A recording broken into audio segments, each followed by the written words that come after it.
Comrade म्हणजे केवळ साथी नाहीये, कॉम्रेड म्हणजे केवळ नातेवाईक नाहीये, कॉम्रेड म्हणजे केवळ चळवळ करणारा कार्यकर्ता नाहीये, कॉम्रेड म्हणजे क्रांतिकारी विचारांच्या सावलीत राहणारा फक्त माणूस नाहीये, त्या पलीकडे कुणीतरी कॉम्रेड असतो.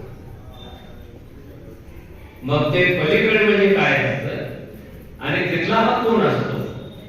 कॉम्रेड म्हणजे असा माणूस जो फुले, शाहू, आंबेडकर, मार्क्स यांच्या विचारावर चालत चालत त्यांना एक आश्वासन देतो या महापुरुषांना. आणि ते आश्वासन कसं असतं? मार्क्स, मी हे जग बदलून टाकण्याची शपथ घेतो. तो कॉम्रेड असतो.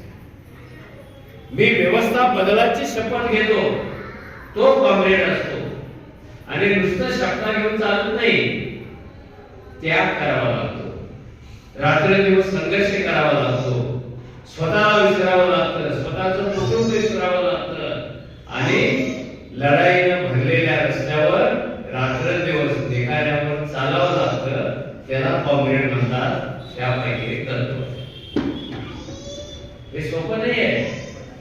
काका, दादा, मामा सारखं कॉम्रेड नाहीये की तुमची रोज अशी टेस्ट घेतो. आणि हे कॉम्रेड समाज बदलण्याचं स्वप्न घेऊन जन्माला आलेले असतात. देश बदलण्याचं, व्यवस्था बदलण्याचं आणि ह्या सगळ्यांच्या मुळाशी असलेला माणूस बदलण्याचं स्वप्न घेऊन ते जन्माला आलेले असतात. म्हणून ते कॉम्रेड होतात. खूप अवघड गोष्ट आहे. याला काही सवयी लागलेल्या असतात. खरं तर त्या सवयी लागतात म्हणून तर ते कॉम्रेड होतात. त्यांना सवय काय लागलेली असते? स्वतःच्या घरात कधीही दिवा लावायचा नाही, मशिदीमध्ये दिवा लावायचा. स्वतःच्या घरी परतताना कोथिंबिरीची जुडी पण आणायची नाही. पण मोर्चातल्या लोकांना जेवण द्यायचं असेल तर सगळ्या गावातली कोथिंबीर गोळा करायची. कॉम्रेड आहे. आणि कॉम्रेड म्हणून त्यांनी जगायचं ठरवलेलं आहे. रात्रंदिवस हे बदललं पाहिजे, हे बदललं पाहिजे, इथे नवीन आलं पाहिजे, इथे माणसाच्या हिताचं आलं पाहिजे, माणसाच्या विकासात आलं पाहिजे, स्त्रीच्या विकासात आलं पाहिजे. एवढ्यातच तो जगत असतो. ते त्याचं जग असतं. काही कॉम्रेड उजेडात असतात आणि काही कॉम्रेड उजेडाबाहेर असतात. तर तो उजेडाच्या बाहेर असलेला एक कॉम्रेड. तो उजेडात कधी दिसलाच नाही. त्याला उजेडाचं आकर्षण कधीच वाटलं नाही. कारण जे उजेडात चाललेले आहेत त्यांच्यासाठी उजेड बनवण्याचं काम अंधारात राहून हा करत होता. तर त्याला उजेड कोणी कुठेतरी घसाई झाल्याशिवाय, कुठेतरी चिरगी पडल्याशिवाय उजेड दिसत नाही. आणि हे उजेड तयार करणाऱ्या कॉम्रेडचं काम खूप कठीण असतं. त्याला इतरांच्यासारखी प्रतिष्ठा मिळेल की नाही माहिती नाही, पण तो प्रतिष्ठेसाठी नसतो. तो प्रतिष्ठेसाठी कधीच नसतो. मी 100 वेळा बघितले इथे कार्यक्रमात. तो कधी खुर्च्या मांडत असतो, कधी दारू कुठे गेलं बघत असतो, कधी जेवणाचं काय झालं बघत असतो, कधी माईक नीट करत असतो. या सगळ्याचा अर्थ तो उजेड तयार करायला लागलेला आहे. म्हणून उत्तम कांबळे माईक समोर बोलायला उभा राहिलेला आहे. ते केलंच नसतं ना. त्यामुळं उजेड जन्माला घालणारे लोक वेगळे असतात आणि उजेडातच राहणारे लोक वेगळे असतात. दोघांचं मत सारखं असतं. इक्वल मत आहे, मत आहे. हे जे कॉम्रेड आहेत ना, हे खूप त्रासदायक असतात. मी काही काळच होतो आणि त्याचा माझ्या कुटुंबाला त्रास खूप व्हायचा. हलका त्रास व्हायचा. माझ्या आईला जास्त त्रास व्हायचा. माझ्या घराच्या दारातच एक छोटं मैदान होतं आणि तिथे राहून मी भाषण द्यायचं. आणि माझ्या आई त्यावेळेला 1.5 रुपयाच्या रोजगारावर जायची आणि मी भाषण द्यायचो. पगार वाढ झाली पाहिजे, हे बदललं पाहिजे, ते बदललं पाहिजे, मोर्चा टाकला पाहिजे. आणि माझी आई तिच्या मैत्रिणीबरोबर बसून बोलायची, गप्पा मारायची. त्या भाड्याला सांग घरात मुठभर जोंधळा. अरे घरातल्या जोंधळाचा विचार कर की आयुष्यात जगलाच नाही, कारण तुला कॉम्रेड व्हायचं होतं. त्याला घरातल्या ज्वारीचा जर विचार केला असता तर त्याचा सत्कार झाला नसता. कोण करेल? करणार नाही. आणि तो आयुष्यभर कामगार म्हणून जगलेला आहे. कामगारांना तुम्ही काय समजता मला माहिती नाही, पण मार्क्सने सांगितले हे जग बदलण्याची, नवीन जग तयार करण्याची ताकद फक्त आणि फक्त कामगारांतच असते. का असते? कारण तो जगाचा निर्माता असतो. कुणी कुठेतरी काम केल्याशिवाय काहीतरी जन्माला येतच नाही. ताजमहाल बांधणारा सुद्धा कामगार आहे, पार्लमेंटची इमारत बांधणारा कामगार आहे, हे सगळे महामार्ग तयार करणारा कामगार आहे, हे महायंत्र तयार करणारा कामगार आहे, यंत्राच्या गळ्यात गळा घालून खेळणारा सुद्धा कामगार आहे. कामगार वजा केला तर जगात शून्य राहतं. त्यामुळे तो त्या जगात होता आणि त्याचा विश्वास होता मार्क्सच्या तत्वज्ञानावर हे जग बदलता येईल.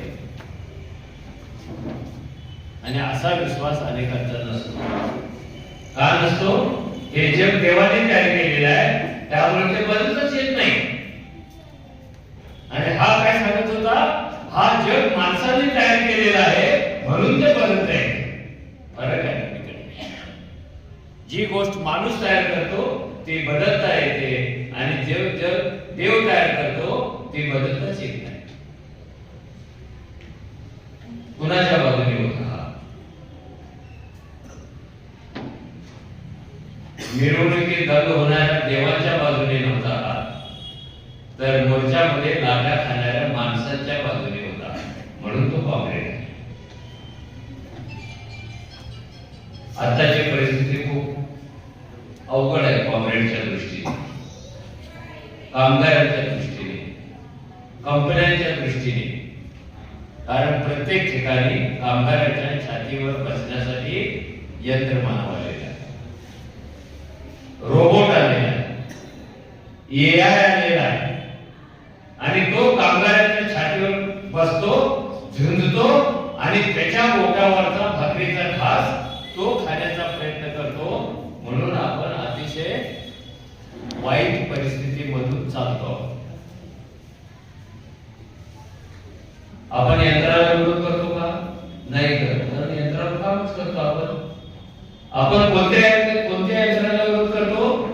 जो आपला घास खाण्यासाठी आलेला आहे त्या यंत्राला आपण विरोध करतो. आणि विरोध करणारा कॉम्रेड असतो. तुम्हाला माहिती नसेल ते कॉम्रेड काय प्रकार आहे. हा काही विकत घेतलेला पुरस्कार नसतो, कुणी ठेवलेलं टोपण नाव पण नसतं. जग बदलण्याची प्रतिज्ञा करणारा माणूस म्हणजे कॉम्रेड हे कधीही विसरता कामा नये. आणि काय मोठी प्रतिज्ञा आहे ती. अरे जग बदलायला येणार राव, साधी सुधी प्रतिज्ञा नाहीये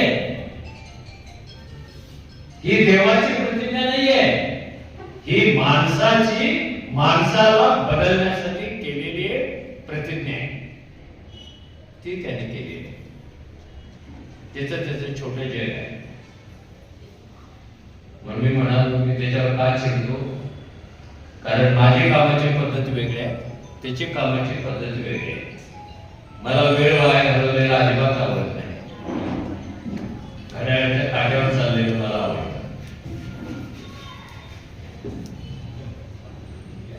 पण मी त्याच्यामध्ये ज्या 2-3 गोष्टी पाहिल्या,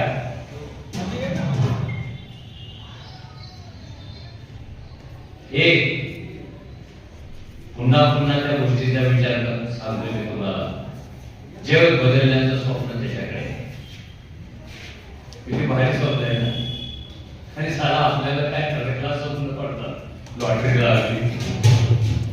बायको बाहेरून परत आली, काय स्वप्न आपले, मेवलीचं लग्न झालं, शूद्र लोक होता, आपली स्वप्न पण शूद्र आहे. हे जग बदलण्याचं स्वप्न घेऊन जगत असतात. हे स्वप्न नुसतंच बांधता येत नाही, त्याची किंमत चुकवावी लागते.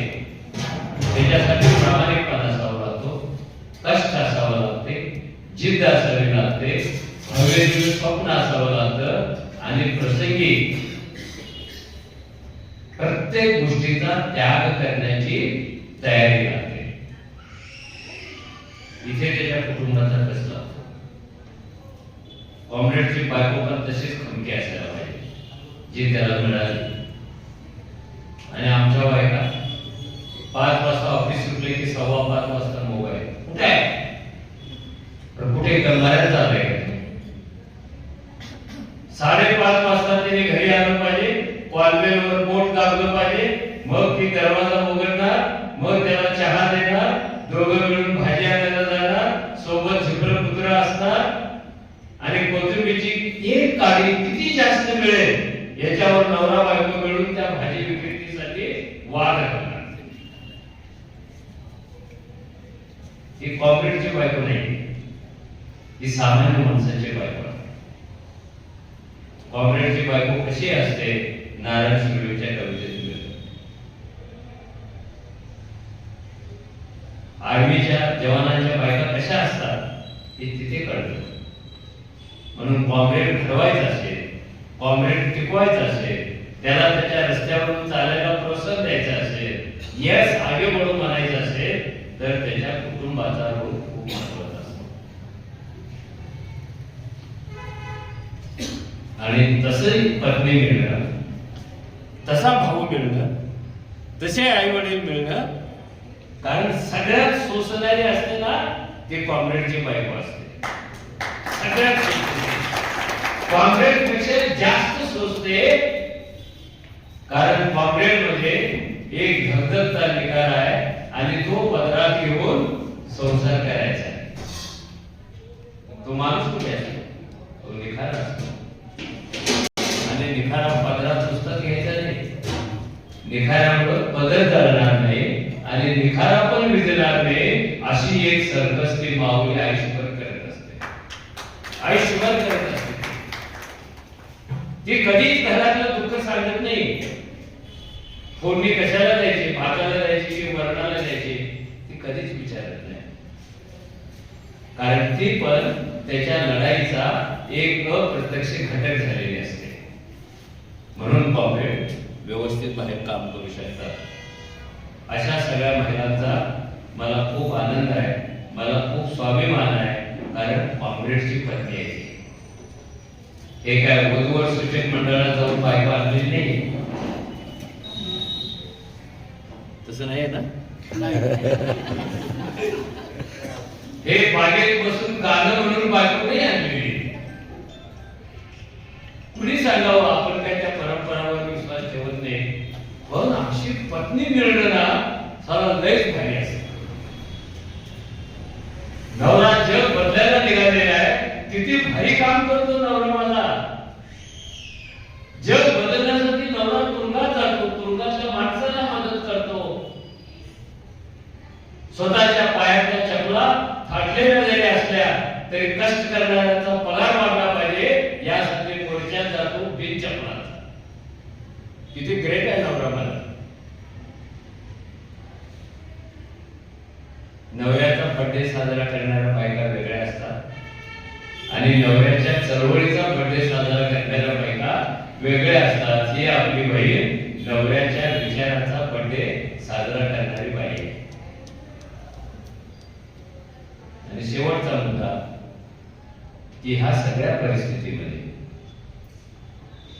जसं मी म्हणालो, कामगारावर मशीनचं आक्रमण, कामगारावर भांडवलशाहीचं आक्रमण आणि भांडवलशाहीला इतका नफा कमवायचा आहे, इतका नफा कमवायचा आहे, तो कमवण्याच्या आड आता कामगार आहे असं त्याला वाटायला लागतं. 10 कामगार कमी करून 1 मशीन घेऊ. बघतो की नाही आपण एटीएम मध्ये काय आहे. ज्या दिवशी एटीएमचं एक दवडा आलं त्या बूथ मध्ये, त्या दिवशी एका बूथ मधल्या 10 जणांच्या नोकऱ्या गेलेल्या आहेत. नव्हतं डबडं तेव्हा कॅशियर वेगळा, अकाउंटंट वेगळा, कारकून वेगळा, वॉचमन वेगळा, मॅनेजर वेगळा, हे सगळे मिळून एक बूथ चालू होते. आणि आता निर्मनुष्य बूथ असतं. वॉचमन तो काढून टाकला, एक कॅमेरा बसवला. हे कुठे चालले कामगारांचे जग? काय होणार आहे त्याचा एंड रिझल्ट काय आहे? एक 50 वर्षांनी असं कोणतं चित्र तयार होत नाही. माणूस विरुद्ध भांडवलशाही, माणूस विरुद्ध यंत्र, याची एक दमछाक होणारी मारामारी चालू आहे, महायुद्ध चालू आहे. आणि मग मी तुम्हाला विचारणार, त्या महायुद्धाच्या वेळेला तुम्ही भांडवलशाहीच्या बाजूने उभा राहणार की कामगारांच्या बाजूने उभा राहणार? तुम्ही भांडवलशाहीच्या बाजूने उभा राहणार की दत्तूच्या बाजूने उभा राहणार? याचे निर्णय आज घेऊन घरी जायचे आहे. एवढी जेवण मिळते म्हणून तुम्ही आलास मी म्हणत नाही, पण जेवण आहेच. पण तो काय बोलला हे पण जेवण आहे, इतर लोक काय बोलतायत हे पण जेवण आहे. असं आपण आपली जडणघडण करण्याची आज खरी गरज आहे. ही उद्याची लढाई ती माणसाच्या बाजूने जिंकायची असेल तर तुम्ही सगळे याच्या बाजूने उभा राहायला पाहिजे. जगात आज कोणती गोष्ट, चळवळीत कोणती गोष्ट टिकवण्याची गरज आहे? एटीएमचं कार्ड नाही. उद्या गुजरात एटीएम कार्ड पैसे काढू शकतो आपण. नुसती नजर टाकली की स्क्रीनवर तुमचा अकाउंट नंबर दिसणार, नजर खाली केली पैशाचा आकडा पडणार, तुमचे पैसे खिशात येणार, मुळात पैसेच राहणार नाही. प्रश्न असा आहे की काय जपून ठेवायचं आहे? मला वाटतं काही झालं तरी सुद्धा जग बदलण्यास निघालेला काँग्रेस होण्याची प्रचंड मोठी गरज आहे. मी अगदी शब्देवर सांगतो तुम्हाला, जर तुम्ही काँग्रेस जपला नाही तर माणसासाठीच्या या चाललेल्या सगळ्या लढाया बाजूला पडते आणि भांडवलशाहीच्या जगण्यामध्ये आपण सगळे जाऊ. ती कधी आपल्याला घटन करेल हे सांगता येत नाही. म्हणून मी त्याला खूप शुभेच्छा देतो. त्यांनी जास्त काम करावं असं काही मी म्हणत नाही, आणि निवृत्तीनंतर त्याला जास्त वेळ मिळतोय असं पण मी म्हणत नाही. कारण त्यांनी सगळाच वेळ आयुष्यभर कामासाठीच लागलेला आहे. आता तो दुप्पट वेगानं आणखी काम करेल. लक्षात ठेवा, हा सत्कार निवृत्ती निमित्त आहे असं मी मानत नाही. कारण मनुष्य नावाचा प्राणी शेवटच्या श्वासापर्यंत कामच करत असतो, तो निवृत्त कधीही होत नाही. याचं काम बदलतं पण श्वास चालल्यापर्यंत त्याची क्रिएटिव्हिटी चालूच असते. हे रिटायरमेंट, हे निवृत्त, हे निरोप समारंभ व्यवस्थेने आपल्या सोयीसाठी तयार केलेल्या गोष्टी. माणूस 58 वर्षाचा झाला की कंटन कसं काय होतो? 60 वर्षाचा झाला की कंटन कसं काय होतो? शेवटच्या श्वासापर्यंत करतो. जगातले अजून सायंटिस्ट बघा, मरता मरता त्याने मोठे सिद्धांत लावून गेलेले, रिटायरमेंट घेतलेले आहे का? माणूस कधी रिटायर होत नाही, आई कधी रिटायर होत नाही, आपले कष्ट कधी रिटायर होत नाही, आपल्या कल्पना कधी रिटायर होत नाही. आणि ते सगळं चालू ठेवायचं असेल तर आपल्या सर्वांची जबाबदारी काँग्रेसला जपून ठेवण्याची, त्याला बळ देण्याची. तू जे करतोस तेच करत राहा. तू आमच्या जगात येऊ नकोस, कारण हे बायका कोणाचं जग आहे. ऑनलाईन काय मागवायचं, ऑफलाईन काय मागवायचं, या जगात अजिबात येऊ नकोस. तू तुझ्या जगातच आनंदी राहा, अशा शुभेच्छा मी त्यांना देतो. आणि अजून काय नाही, धन्यवाद.